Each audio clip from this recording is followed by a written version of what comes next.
Hi, I'm Jack Cacciarella. And I'm Aaron Parnas. And this is Zoomed In. On this week's episode of Zoomed In, Aaron and I hit the headlines talking about the Virginia gubernatorial race and what that means for Democrats in Virginia and Democrats going forward. After that, Aaron and I are joined by the leaders of Meidas Varsity Blue, Jonah, Tillman, and TJ Fredrick. Finally, we finish with tweets of the week. Aaron, you excited for this episode? Yeah, let's do it. So let's not waste any time. Let's zoom in. Aaron, let's hit the headlines. Let's do it, Jack. Now, there's obviously only one place we can start, and that is with the victory by now Governor-elect Glenn Youngkin in Virginia. He defeated former Governor Terry McAuliffe. Votes are still coming in from different counties in Virginia. We do not know the exact count yet. And at this point, the race might not have even been called. But it looks like Glenn Youngkin will be the next governor of Virginia. Aaron, we have a lot to cover. We have to talk about what this means for Democrats now in Congress, Democrats in Virginia, Democrats in the midterms. So let's start with what this means for Democrats in Congress. Well, I'll just start off and say that, listen, the race is over. Glenn Youngkin will be the next governor of Virginia. Republicans have one up and down the ballot in Virginia. It's looking like the House of Delegates will be 50-50, which means that Republicans will end up taking control of the House of Delegates because they will have a Republican governor. This was a bad night for Democrats. And that's the only way I can put it. I mean, Republicans really swept up and down the ballot. And what it means for Democrats in Congress, it needs to be a really true awakening. I mean, anyone who says that tonight is, oh, whatever, like, it's okay, Democrats did okay, they whatever historical trends, whatever. History was against them. That's not really an excuse. History was against them, and it will be okay. But this is a real wake-up call. Because one of the reasons why Democrats didn't perform the way they did, and we'll dissect a lot of this in this podcast, is the fact that President Biden has been in office now for about 10 months. And he has one major piece of legislation passed, and that's the coronavirus bill. That was passed back in February. That was months ago, right? We had the Build Back Better agenda on the table. It hasn't been passed. We had infrastructure on the table. It hasn't been passed. If Democrats got their shit together and passed either of the two bills or both in a good case before this election, it may have swung it because the final vote tally isn't in. I mean, it's down to less than 2 points between the two of them. This election is going to be decided by anywhere from about 10 to 40,000 votes. That is a tiny amount of votes. And if we pass Build Back Better, we may be sitting here calling Terry McAuliffe governor-elect. I think you're right. I think this does serve as a wake-up call. The honeymoon stage of the Joe Biden presidency appeared to have ended a long time ago. And what you're hearing from the Youngkin campaign is they're saying that it was months ago when they felt the tides turning in Washington and the tides turning in Virginia at the same time. When we saw in 2017 and during the Trump presidency, Donald Trump was at a low point for approval. He sat around 39, 40%. But when Trump was at his lowest was when he was trying to repeal the Affordable Care Act and when he was passing the Trump tax cuts for the wealthiest Americans. When there was fighting within the Republican Party, when there was a gridlock in Congress, that is when Donald Trump was at his lowest. And Joe Biden is at his lowest right now because of those same reasons. Now, instead of trying to repeal Obamacare, Joe Biden is trying to pass a progressive and incredible and impactful historical piece of domestic legislation that'll help people. But because it's getting tied up in Congress, because we've had these months of fights, Joe Biden's approval rating is falling. Joe Biden's approval rating has fallen. We are not only in an off-year election, but we are in an off year after one of the most tiring elections of our lifetime, an election that we feel like we still have to fight as we fight against the big lie. So people are tired, people are in an off year, and people are apathetic because of what's happening in Washington. Now, I'm not going to say that any Virginian walked into the voting booth and said, I really like Terry McAuliffe, but I don't like Joe Manchin, so I'm going to vote for Glenn Youngkin. That's not the thought process. But I can see a Democrat staying home saying, Democrats aren't passing anything. Democrats aren't fighting for me. What's going on in Washington? Why am I standing up and saying I want more of that? Now, again, I'm not putting that on President Biden specifically, but or on the Democratic Party, but it's something that's happening. It's something that's causing apathy, and it's something that has lowered voter turnout, or it's lowered voters' enthusiasm in showing up and voting for Democratic policies to be passed. Jack, it makes sense. It really does make sense. I saw a recent poll that 71% of Americans think the country is going in the wrong direction. And I see why. Because when you give a political party power, when you give the Democratic Party the House, the Senate, and the White House, just like we gave the Republican Party the same back in 2017, when you don't do anything with it, the voters get tired. In 2018, the voters rebuked the Republican Party. It was a blue wave in a lot of ways. Democrats retook the House. Democrats won a bunch of governorships. Why would we expect anything different in 2022 or in 2021? No. If Democrats aren't passing what they promised they would do. And then you need to look at the way that we've managed expectations, because I think it's been done poorly. Correct. Now, I remember on election night, Arizona was called for Biden, and I thought to myself, okay, I feel good. Michigan's going to take time. Pennsylvania is going to take time. We're going to take time in Wisconsin. Nevada's being slow right now. Oh my God, that was painful. But I thought, okay, this thing is won, right? I have faith that this is won. But I was disappointed by the margin in which it was won. Sure, Joe Biden won by millions of votes. Yeah, 2020 was way too close. It was way too close. And it was way too close that left us with, after the Georgia runoff, which was a miracle. Thank you, Stacey Abrams. We thank you every day. That could have easily been under Mitch McConnell's control still. Easily. But the messaging that was coming from Democrats was that Joe Biden absolutely crushed it in this election. He's the next FDR. We're going to pass everything under the sun. We're going to expand the Supreme Court. DC is going to be a state, this, and that.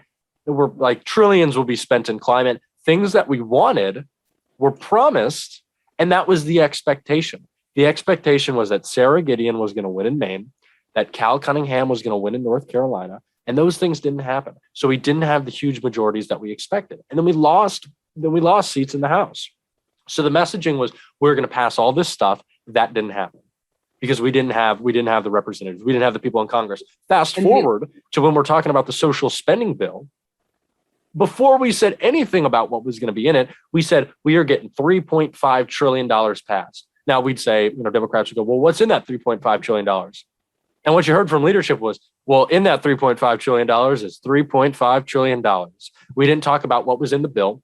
We didn't talk about necessarily why we needed the bill, which, we all know why we need the bill. And we all know what needs to be in the bill. It needs to be universal pre-K. It needs to be paid family leave. It needs to be investment in green energy. But we didn't talk about that. We talked about an unrealistic price tag that wasn't going to happen because of Joe Manchin. And then when Joe Manchin came and fucked up the bill, we said, well, what just happened? Where's our bill?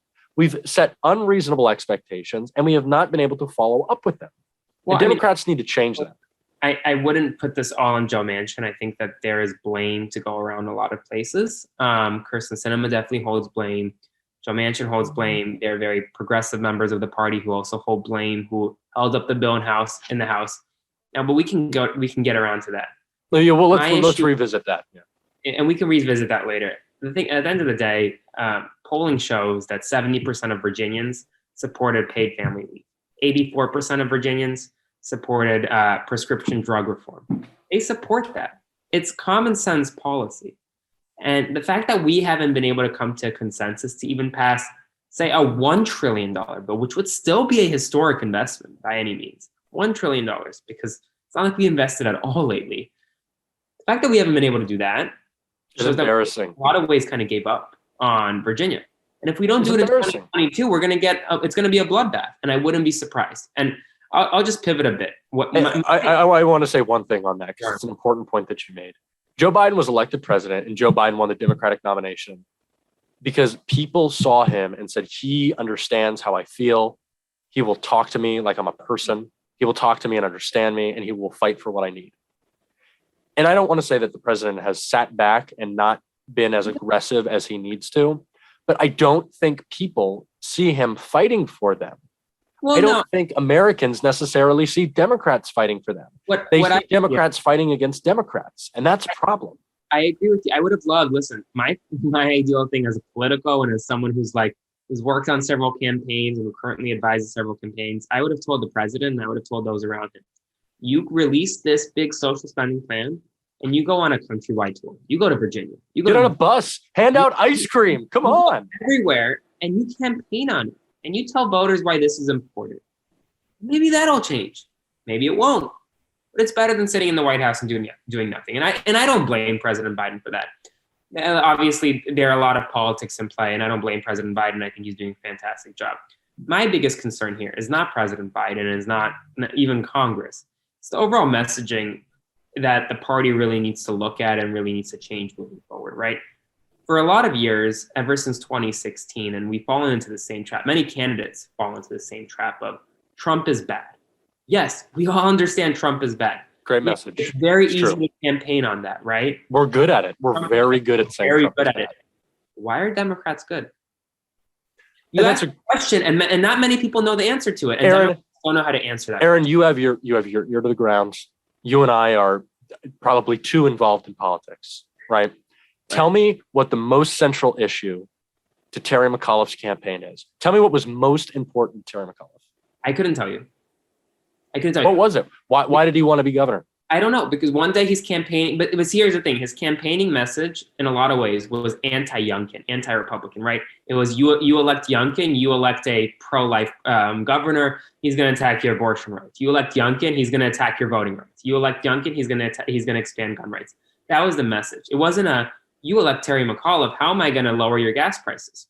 How am I going to lower the cost of your food bill, right? How am I going to expand job opportunities in the state? And Terry McAuliffe did all those things. He fought for equal rights for all Virginians. He brought good, high-paying jobs. He expanded social programs within the state. He made it one of the best states to live in the country. He made education better in the state of Virginia. And Democrats have been so successful in that state. And not only did he do that, he did that with Republican majorities. Correct. I mean, it's he didn't talk about that. That's not what he talked about. I agree with you, Jack. And it's very easy to say, listen, like nowadays gas prices are at an all-time high, or not an all-time high, but in most recent history, it's up to $3.50 on average a gallon. It's very easy to say, why are gas prices so high? It's not Joe Biden, right? It's OPEC and global supply chain, COVID blockages, all that. You say all that, but then you ask, okay, what are you going to do about it? How is the president going to fix it? And the Republican Party, what they're going to say is, if we were in we were power and we were president, we would expand American independence on oil, and we would domesticate oil, and we would drill more here. Yeah, that's going to hurt the climate, but it's going to lower your gas prices. And an everyday Virginian doesn't really care about whether the climate is affected by a few months. They care whether they're paying $1 less in gas a month. And the everyday American thinks the same thing. So if Democrats don't have a message to kind of say, okay, we're not going to get our own oil here. We're going to renegotiate gas prices with Europe, and not gas prices. We're going to renegotiate barrel prices with Europe, bring in oil at a cheaper price. We're also going to expand. We're going to tap into our reserves. I don't know. Just think of something creative. Think of a message that we're going to use. And we have messages. That's the thing. We have messages. There's so much that we're doing. We're fighting right now to get it passed. You should fight with the same vigor when you're campaigning for it. Now, let's get back to the way that Terry McAuliffe talked about Glenn Youngkin, because I saw some tweets over the past couple of days. Now, it's true that Glenn Youngkin, and I don't even understand how this is possible, is against gay marriage, right? It's something that's true of Glenn Youngkin. I saw some tweets that said, if Glenn Youngkin becomes governor, Glenn Youngkin wants to, end gay marriage, right? Mm-hmm. No, I don't think that's true. I don't think that's possible. I think that in the way that we try to make these figures, these Republicans look like Trump, because what that is, and what that is on behalf of the McAuliffe campaign is saying, look at this person, he looks like Trump, he's Trump. But there's a difference in communicating that to someone, in shouting at them versus talking to them. Because Glenn Youngkin is like Trump. He is. He is like a radical Republican that you see on the news. He's like a Cawthorn or a Boebert or a Green, but he's also very different from them. And so you have to communicate the ideas. You have to talk about what is actually wrong with Glenn Youngkin in a way that doesn't seem like I'm talking down to you or I'm saying something that simply isn't true. Well, Glenn Youngkin wants to limit a woman's right to choose. That is true. That is something that he's going to try to do. And that is scary. That is terrifying, but that is real. Okay, so when we go as far as to say this person is Donald Trump, sometimes we put it in hyperbole.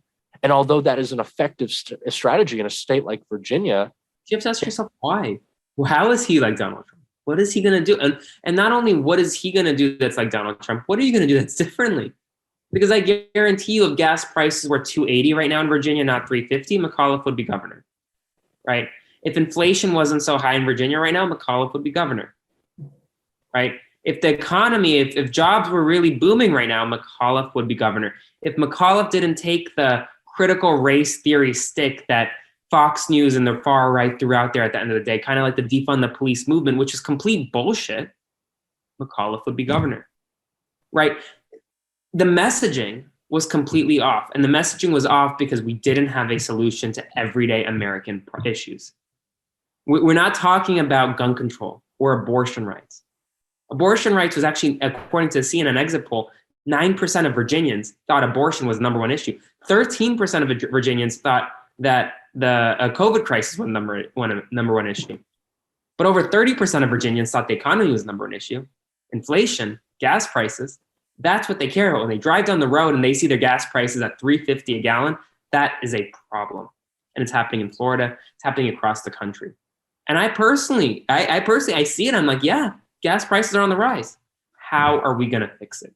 And until Democrats come out with a cohesive message of saying X, Y, Z, this is what I'm going to do, we're going to continue losing. And 2022 is going to be or until they appear to be fighting on behalf of the American people. Exactly. And can communicate that clearly. Because we're just not seeing that right now. All we're seeing is infighting. All we're seeing is gridlock in Washington. All we're seeing in the headlines. None of the headlines. When have you seen? So obviously we're trying to pass the social spending bill. No Republican is going to vote yes on it. Right. But we're not talking about that. There's been no discussion that Mitt Romney or Lisa Murkowski or Susan Collins isn't going to vote on the bill or vote yes on the bill. Correct. They've distanced themselves so much from actual politics, from actual policy making, that they're free to talk about whatever they want. And it's such a helpful campaign tool because then we're stuck fighting about these bills. And all it just shows is that Democrats are fighting, not even fighting for you, fighting against themselves. I've thought about this a little bit, and it's like the Republican game plan works really well for them. And this is really what it is, right? They're not in power. Democrats win the governorship or Democrats win the presidency or whatever. And in the succeeding years, the Republican Party cries, oh, Democrats aren't doing enough. Democrats are doing this. They should be doing this. Like, for example, in Miami, they're out here, the Republican Party is out here saying Democrats should be, or President Biden should be bombing Cuba, airstrikes in Cuba. They're saying these crazy, outlandish ideas, right? You ask the Democrat, and then voters are like, oh, look, the Republican Party has ideas. They would do something if they were in power.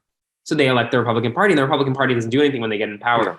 And then when they get in power, they say, oh, look, Democrats are just obstruction. They're just stopping what we're doing. But what they do is they quietly attack democracy, and they quietly, cut taxes for the wealthy and allow the big people, the big corporations that fund them and their super PACs to get off easy. That's what they do. That's the process. Yeah. And I'll just say this. I mean, for all the bad that was tonight, I mean, McAuliffe's loss was a real wake-up call for Democrats around the country. Yes, this is a historical trend. Yes, we should have technically lost given the history. Given Virginia's recent history, however, we should have won. But that being said, we look around the country, we have a lot of great Democratic wins. Here in Florida, we have a lot of local and state level Democratic wins that I'm very proud of. I was at a city commissioner's race, an election party tonight. She won. She's going in a runoff. Very exciting. In New Jersey, we're likely going to see Democrats retain control of the governorship, retain control of the legislature. That's very exciting.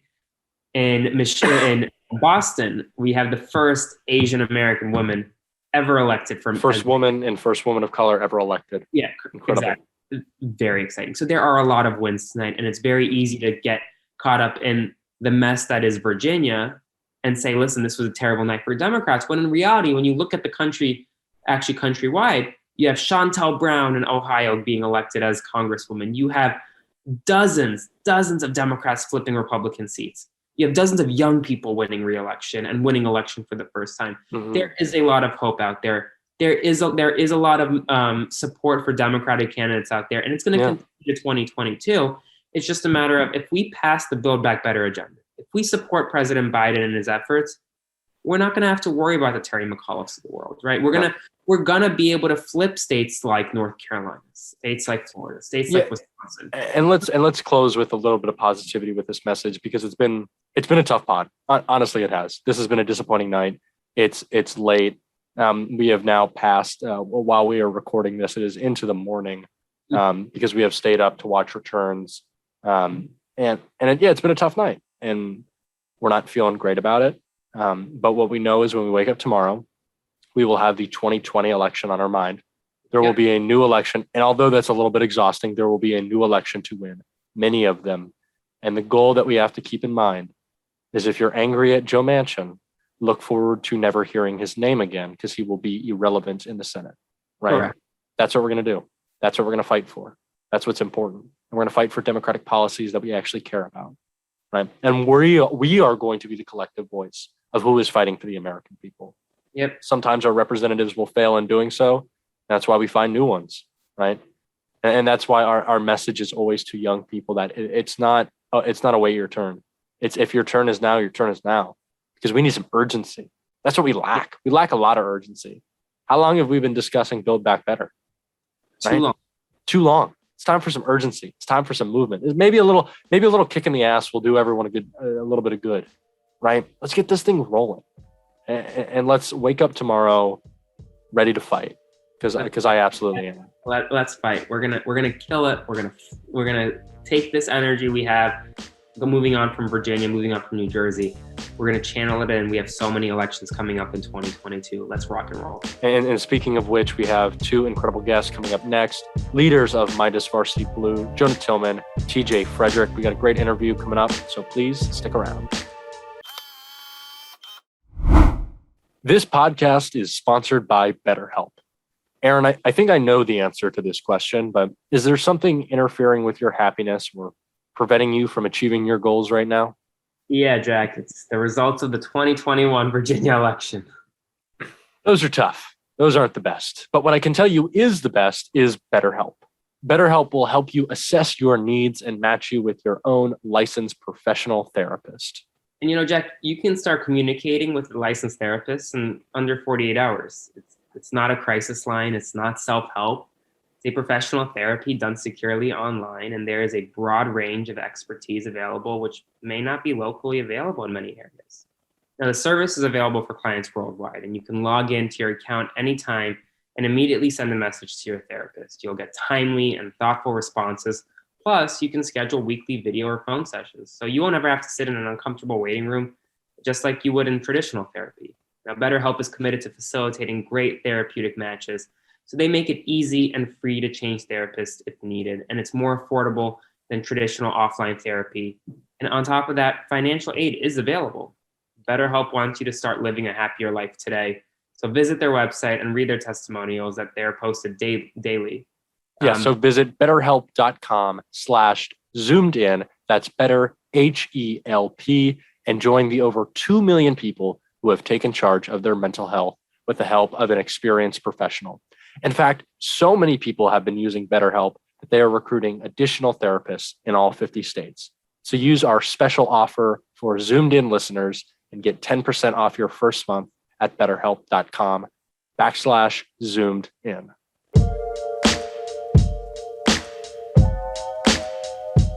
We are so excited to welcome to the Zoomed In podcast two incredible guests for our episode today. That is Jonah Tillman and Terrance Fredrick, Gen Z activists and leaders of Meidas Varsity Blues. That is an organization under the Meidas family, the Meidas Mighty. So guys, thank you so much for joining us today and welcome to the pod. Woo! Thanks for having me. I'm so excited. So guys, let's just jump right in. You guys run Meidas Varsity Blues, which is like the high school version of MeidasTouch. But Before we get into what Meidas Varsity Blues is, tell us a little bit about yourselves. Who is Terrance? Who is Jonah? Jonah, why don't you jump in first, and then Terrance, you hop in right afterwards. Sure. So yeah, my name is Jonah. I'm 17. I'm a senior in high school.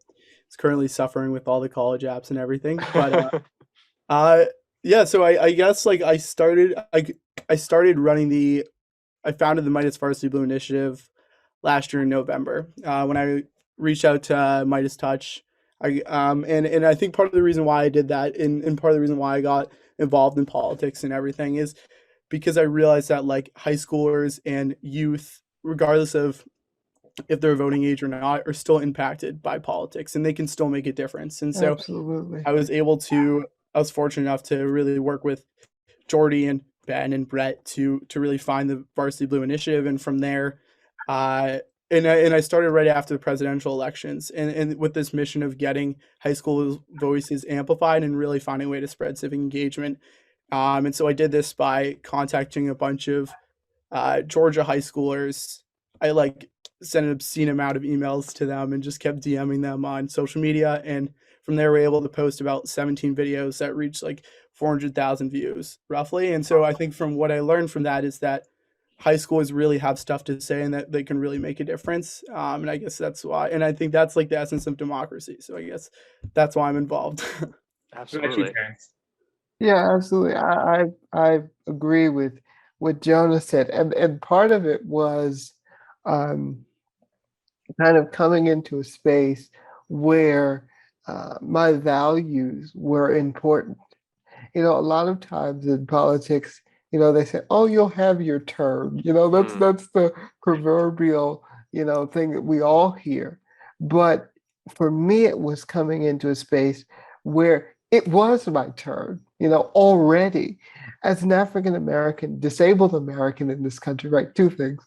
You have sort of that, you have that kind of difficulty where you're dealing with two bits of isms, right? Because you have the racism and then you have the ableism. And so you're dealing with two things. And then on top of that, you want to get into politics? Are you kidding me? I mean, go do something else with your life, become a social secretary or whatever.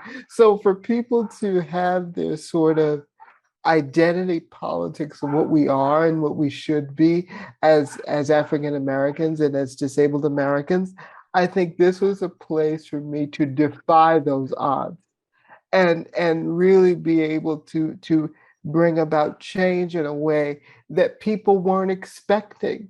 No one was expecting for us to kind of do what we did in a way that we did it. So that's kind of my why, if you will. Yeah, and I love that. And when you talk about people saying, "Wait your turn," maybe you need to spend a few years doing this. Maybe you're not ready. Maybe go to school first. Stay at this level.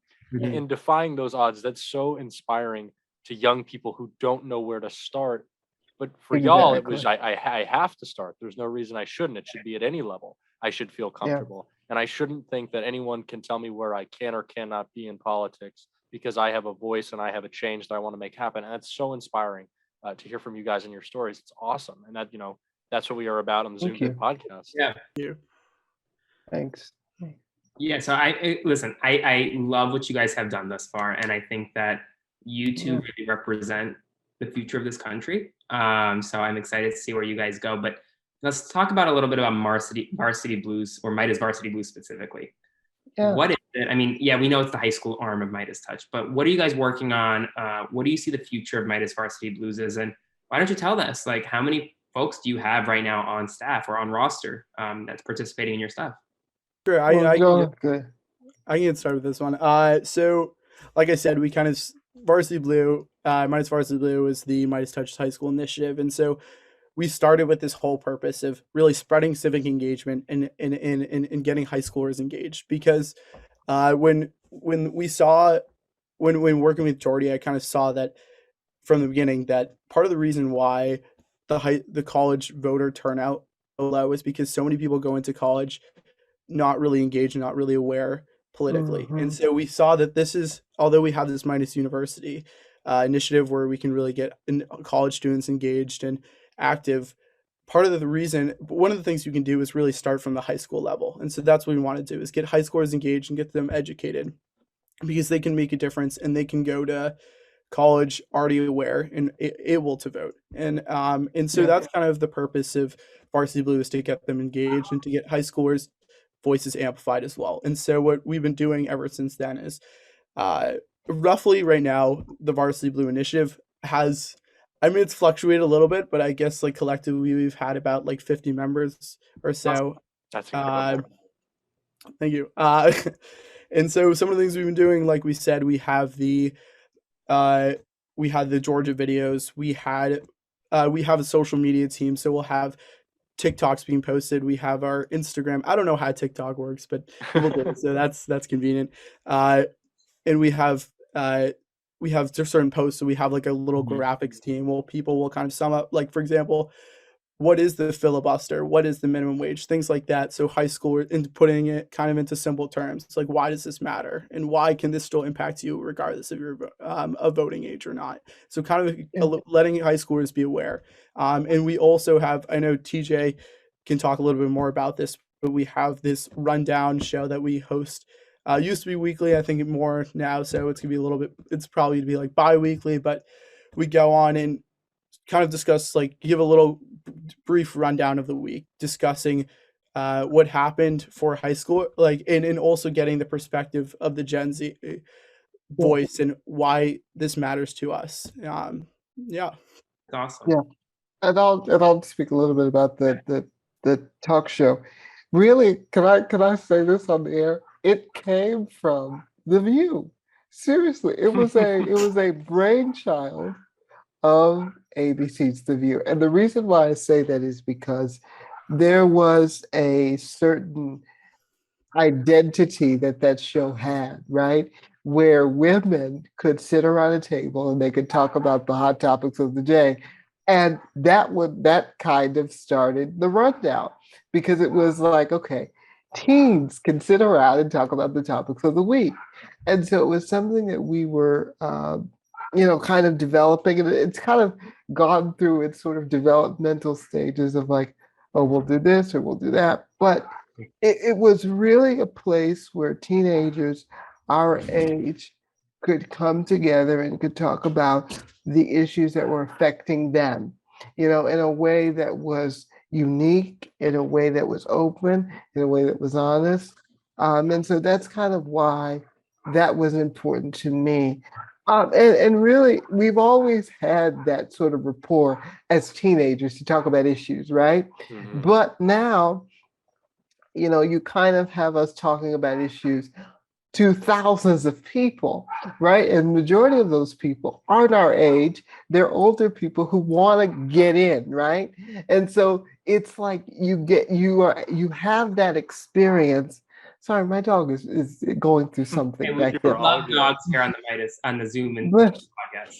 But I mean, it's like, you kind of have that sort of experience where you're not so much as boxed in, again, like I was saying. And I know Jonah and I have had disagreements about this, of like, we're multifaceted people. And so one of the things that I wanted to bring to the new season was showing and showcasing not only our political views, but our pop culture views as well, Mhm. because a lot of it is intertwined together. Our politics is represented in our pop culture, because growing up in Virginia, in a conservative town, I seem a little bit more conservative than Jonah does. And, that's just how it goes. So, kind of showing that we can talk about, Trump and Biden, and then we can talk about Adele. It just kind of shows the multifacetedness of who we are, and it gives people an inside look as to that. So I think that's one of the reasons why I think the show is so important. Yeah. And I think giving authenticity to your voice and talking about what does really matter to Gen Z and how those things interact is important. And Yeah. when you're talking about wanting to bring in these different perspectives and talk about different issues, even if those are pop culture issues, it's things that are important to our lives. And Yeah. if we're going to garner focus And if we're gonna, activate Gen Z, it has to be, speaking to things that we care about. And Absolutely. sometimes I've talked to people about this. Absolutely. Sometimes the things that we care about are in pop culture. Now that doesn't mean necessarily that I want my representatives talking to me about pop culture, but I want them to be more in touch with the things that matter to me, and that's going to be. We want them to know what Finsters are. Yeah, we do. That's Yeah. important. Okay. That's all And that I was saying, and I was saying as I was watching that encounter, because I had a friend of mine, he's an intern with Senator Blumenthal, and I'm texting him, and I'm like, this makes no sense. The Finsta is not an actual thing. It's something that people do. Okay? Something that people It's- do. So you got Yeah. do you all have Finsters? I don't. I don't have a Finsta. Jonah I looks like can- he does. Yeah, so- here who has one then. I like to because keep that Jack's private. regular Instagram account is a Finsta in a lot of ways. Yeah. Yeah, no, I don't do the Finsta simply because, I want people to know the authentic version of who I am. And that includes my parents. I mean, just say, it's true, it's true.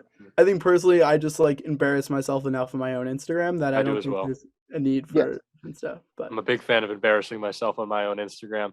Exactly. And so, Aaron, do you want to explain, or Terrance, would you like to explain what we're referencing Sure. with Finster right now? Sure, so Finsta is basically a fake Instagram account. Okay, that's why we call it Finsta. Okay, Insta is the short for Instagram, and the F is for the fake. Okay, so people create these fake Instagrams to. I know people who do it to flirt with older people. Okay. That's also true. Or you could just create it to have a sense of normalcy in your life, and you want to share other things My that may Finsta not. is not about Yeah. older people. Let me just put that out there. But I'm just saying. Do you want to? So, would you like to explain how the interaction occurred with Senator Blumenthal Yes. about Finsta? Sure. So basically, it was toward the Instagram, and he said, "Are you willing to stop Finsta?" And she said, "Sir, we don't control Finsta."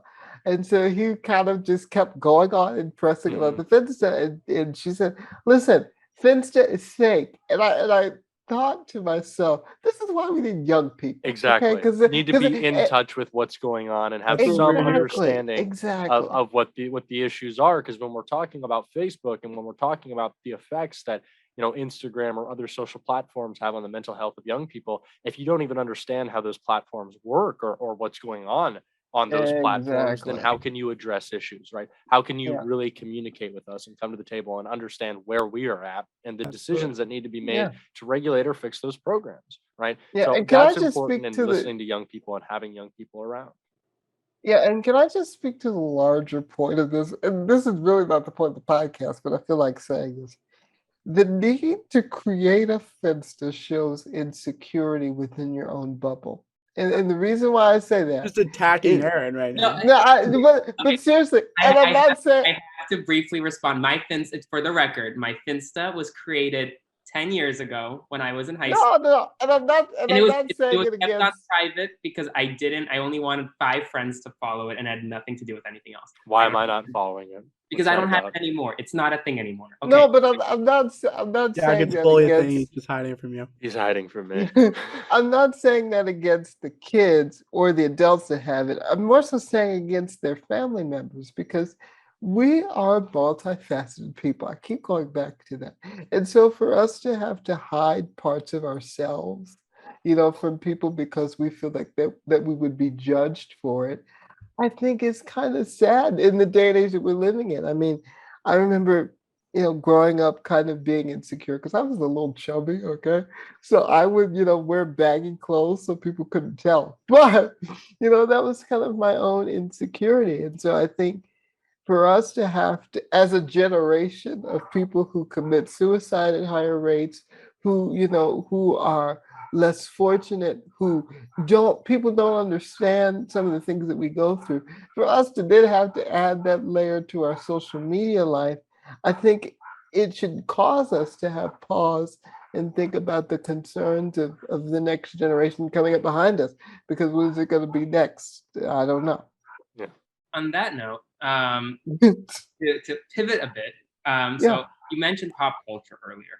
And yes, I'm a huge fan of pop culture, and I watched Ellen every now and then on YouTube when I have a chance. And Ellen does this game called Burning Questions. And essentially, we're Okay. going to do the political version of Burning Questions. Oh no. I'm going to ask the three of you, because Jack Okay. is in this, just quick rapid fire questions. And I want 1 word or 2 word answers, right? Wow. Okay. All Yeah. right. Wow. I like it. So we're going to start off easy. Okay. Who's your favorite president of all time? Terrance, you go first.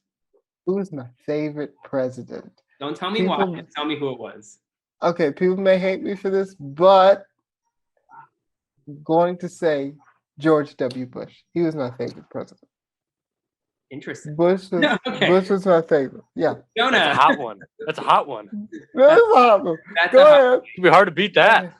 Yeah. I can't, honestly. You took my answer. No, I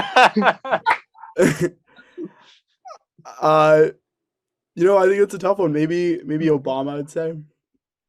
Jack? Mine is not just his presidency, encompassing all of his political. Ask for a 1 word or a 2 word answer, Jack. John Adams. Ah, that's a good one. That's a good one. Jimmy Carter would be a close second. if I'm Jimmy gonna be Carter's honest. Jimmy- incredible. Jimmy That's- was good. That's a staple Yeah. answer. It's a great All answer. right. Yeah. So moving on. Okay. Who is your political role model? We're gonna go backwards. Jack, you go first. Who is my political role model? I think easily I could once again say John Adams. I'm gonna pivot, and I'm gonna say, once, and now he's on to John Adams' train. This is what happens. and I'm gonna say, that's a great one. We're gonna go another John. We're gonna go John Ossoff. Wow. Oh, all right. All right. Jonah, you're up. I'm gonna stay with the Johns. John Lewis. It's a great one. I had the privilege to meet him too, which was Wow, it's incredible. All right, You TJ. know, all right. All right. I'm going to choose another controversial one again. My favorite. Joe poli- Manchin, I swear. No, not Joe Ready for Manchin. it. You know, I'm actually going to say Jeff Flake. That Okay. maybe it's a surprising, but yeah, go ahead. You want 1 word? I'll give you 1 All word. right. Go No, ahead. that's a good. That's a good answer. Yeah, Who are I'd say your Jeff Flake. favorite and least favorite Congress people currently serving? Ooh. 1 favorite and 1 least favorite. TJ, you're up. All right, Jonah, go. Joe, go ahead, Joe. This is a tough one. I think I have a little bias because I've been fortunate to be a little bit in touch with them. Probably Richie Torres from New York. He's my favorite too. I just love him. Absolutely. And least favorite? Oh man, there's so many to choose. Maybe Marjorie Taylor Greene. I don't It's know. a great answer. Great answer for least favorite. Correct. Yeah, good Okay. least favorite one. TJ, you're up. Okay, gotta go with the controversial again. Let's see. My favorite congressperson currently serving, I'm going to have to say is I don't know. Let's see. Okay, I'll give you one. My favorite congressperson right now is actually Nancy Pelosi. Getting it done. Getting it done at 81. Getting it done. Holding this she's thing great. together for us. And least Yeah. favorite? My least favorite right now that I'm absolutely hating is, shockingly, Kristen Sinema. Yeah. Easy Yeah. one. I love that. It's easy one. Yeah. Easy to just like Kirsten Cinema right now. I'd say my favorite, Jamie Raskin has been up there recently. Yes. Also would say Elizabeth Warren. And least favorite, probably going to go with someone who doesn't like me right now, and that's Madison Cawthorn. We have to Hold talk on about the that video, moment. That was great. Can Last- we insert Last that video in here? Go ahead. Yeah. Insert the clip. Run the clip. Insert the clip. 1 word answer or 2 words. What is the Okay. most pressing political issue of our time? And it's very loaded, but one issue. Boom. One issue. Oh God. Go ahead. Let's start with TJ. Putting you on the spot. All right. Okay. I guess I gotta go. Answer. Controversial. No, you don't have. I would say the child tax credit. Mm. Can I give a reason? Give I'm a just going to reason. give a little time. Absolutely. Okay. I'm going to give a little reason. Little reason. The reason why I say it's the child tax credit is because we cut it out of we cut it out of one of the bills, which means that there is going to obviously be it's important, or they wouldn't have cut it out, right? And I think for so many families who are Black and brown and who are disproportionately affected, and I think if they had extra money coming in just for having kids and for trying to take care of them, I think it's important. Okay. Jonah, you're up. Oh man.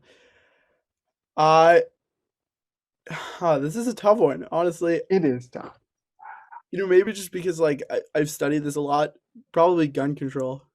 Mm-hmm. Jack? I've got two. I know I'm breaking the rules there. Wow. Democracy.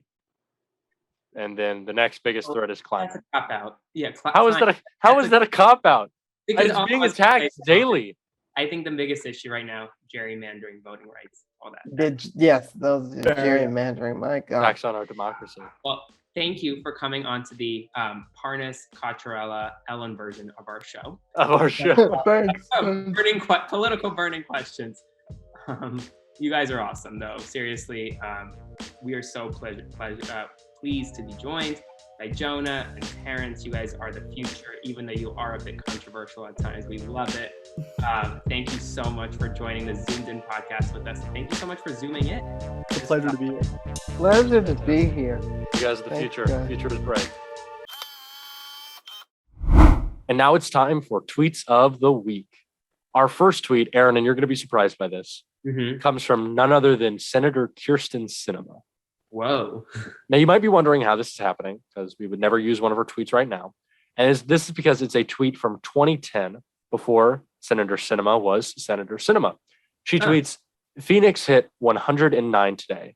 It's September 18th. P.S. Climate change is real. Yeah, I'd like to see that same Kyrsten Sinema maybe take those actions right now. Maybe that old Kyrsten Sinema could travel back forward in time and say, hey, remember this tweet? Remember when you were different before all the money went your way? Yeah, let's go back to that.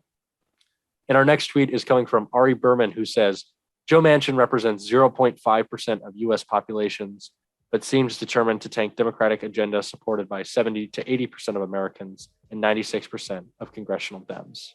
Yep. Oh, Joe Manchin. And our final tweet comes from Kate, who says, number one, historically speaking, a Republican taking Virginia's governor was expected. Number two, let this light a fire.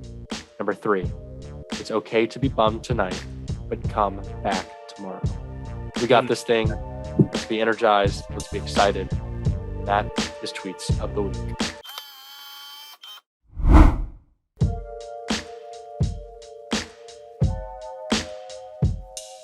And that is our show. Thank you so much to all of our Zoomed In family, the Zoomers out there tuning in every Wednesday and live on Thursdays. We could not have done this show without you. We can't do this show without you. We also can't do this show without our incredible producers at MeidasTouch and our amazing editor, Adam Salton. Thank you all so much for helping us put this thing together every single week. Yeah, thank you so much. This was an awesome episode. And we may have not received the results we want, but there is hope for the future. We got to wake up tomorrow, continue working to elect Democrats up and down the ballot. And Jack, I know you're about to do that. So where can they find you? Where can the listeners find you if they wanted to know more? You can find me at JD Cocciarella on Twitter. That's JDCocciarella. You can also find me at Jack D. Cocciarella on TikTok. That is Jack D. Cocciarella on TikTok. Aaron, where can the people find you? All over social media at Aaron Parnas, AARNPARNAS. And folks, thank you so much for tuning in to this latest episode of Zoomed In. Thank you so much for zooming in. Jack and I really appreciate it. And before we leave you, if you are looking for more incredible content from the people at MeidasTouch, go check out the Supporters movie coming out on Thursday. It is incredible. It is hilarious. You will want to go watch it. So please go check it out. And again, thank you so much for tuning in to the Zoomed In podcast. We will catch you next week.